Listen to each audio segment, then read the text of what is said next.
CCL ನ Karnataka bulldozers ನ Jersey ಇದೀಗ ರಿವೀಲ್ ಆಗಿದೆ. Congratulations team.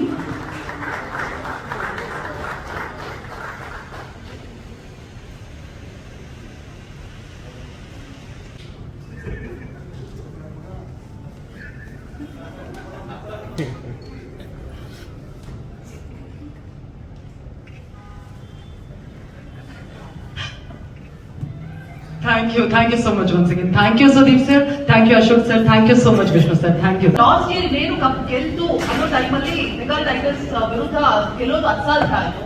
ಸೊ ಈ ಇಯರ್ ಆಸ್ ಅ ಕ್ಯಾಪ್ಟನ್ ಆಗಿ ನೀವು ಕ್ರಿಕೆಟ್ ಲವರ್ಸ್ಗೆ ಏನ್ ಭರವಸೆಯ ಮಾತುಗಳನ್ನ ಹೇಳ್ತೀರಾ? ಕಪ್ ನಮ್ದೇ ಅಂತ ಹೇಳ್ಬೇಕು.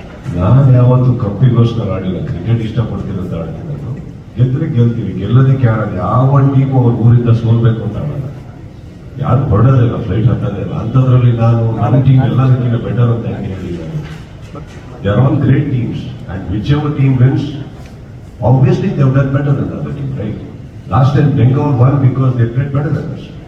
10 overs ಮತ್ತೆ ಆ ತರ ಒಂದು ಪ್ಲಾನ್ ಮಾಡ್ಕೊಂಡಿದ್ದೀವಿ. ಈ ತರ ಈ ಸರಿ ಬೇರೆ ಏನಾದ್ರು ಯೂನಿಕ್ ಆಗಿ ನಡೆಯುತ್ತಾ ಅಥವಾ ಅದೇ ಕಂಟಿನ್ಯೂ ಆಗುತ್ತೆ? I think ನೀವು ಕೇಳಿರೋ ಪ್ರಶ್ನೆಗೆ the format of 20 overs divided into 2, I think it's a rare format which CCL has come out and I think ತುಂಬಾ ಹೆಲ್ಪ್ ಆಗ್ತಾ ಇದೆ. ಅದು ಸ್ಟ್ರಾಟಜೈಸಿಂಗ್ ಮಾಡಕ್ಕೆ ಹೆಲ್ಪ್ ಆಗ್ತಾ ಇದೆ. ನನಗೆ ಪರ್ಸನಲ್ ಆಗಿ ಫಾರ್ಮ್ಯಾಟ್ ತುಂಬಾ ಇಷ್ಟ ಆಗಿದೆ. ಏನಂತಂದ್ರೆ ಸೊ 10 overs ಡಿವೈಡ್ ಮಾಡೋದ್ರಿಂದ ಏನಾಗುತ್ತೆ, ಇಲ್ಲಿ ನಾರ್ಮಲ್ ಆಗಿ ಒಂದು ಟೀಮ್ ಮಾಡ್ತೀವಿ. ಓಕೆ, ನೀವು ಬಂದಿದ್ದೀರಾ ಅನ್ಕೊಳ್ಳ. ಈಗ ಫಾರ್ ಎಕ್ಸಾಂಪಲ್ ಒಂದು ಇಂಡಿಯನ್ ಟೀಮ್ ನೋಡಕ್ ಬಂದಿದ್ದೀರಾ, ನಿಮ್ದೊಂದು ಯಾವ್ದೋ ಫೇವರೇಟ್ ಪ್ಲೇಯರ್ಸ್ ಇರ್ತಾರೆ, ಒಂದು ಅವಕಾಶ ಸಿಗುತ್ತೆ. ಅವ್ರು ಔಟ್ ಆಗ್ಬಿಟ್ರೆ ಮತ್ತೆ ನೆಕ್ಸ್ಟ್ ಮ್ಯಾಚ್ ವರೆಗೂ ಕಾಯಿರುತ್ತೆ. ಕರೆಕ್ಟ್, ಇಲ್ಲಿ 2 ಆಪರ್ಚುನಿಟಿ ಸಿಗುತ್ತೆ. ನಿಮ್ಮ ಫೇವರೇಟ್ ಆಕ್ಟರ್, ಹೀರೋ ಯಾರನ್ನ ನೋಡೋದು.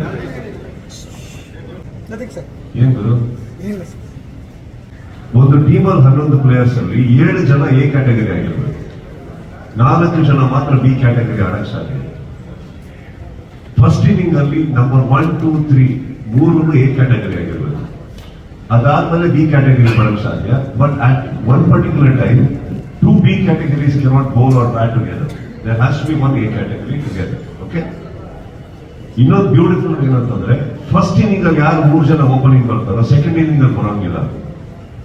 ಸೆಕೆಂಡ್ ಇನ್ನಿಂಗ್ ಬೇರೆಯವ್ರು ಬರ್ಬೇಕು. Same thing with the bowling also.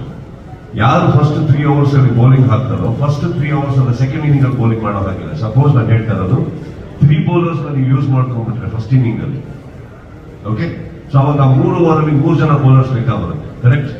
So those 3 bowlers cannot bowl in the first 3 overs of the second inning. So there is a huge competition here and a strategy.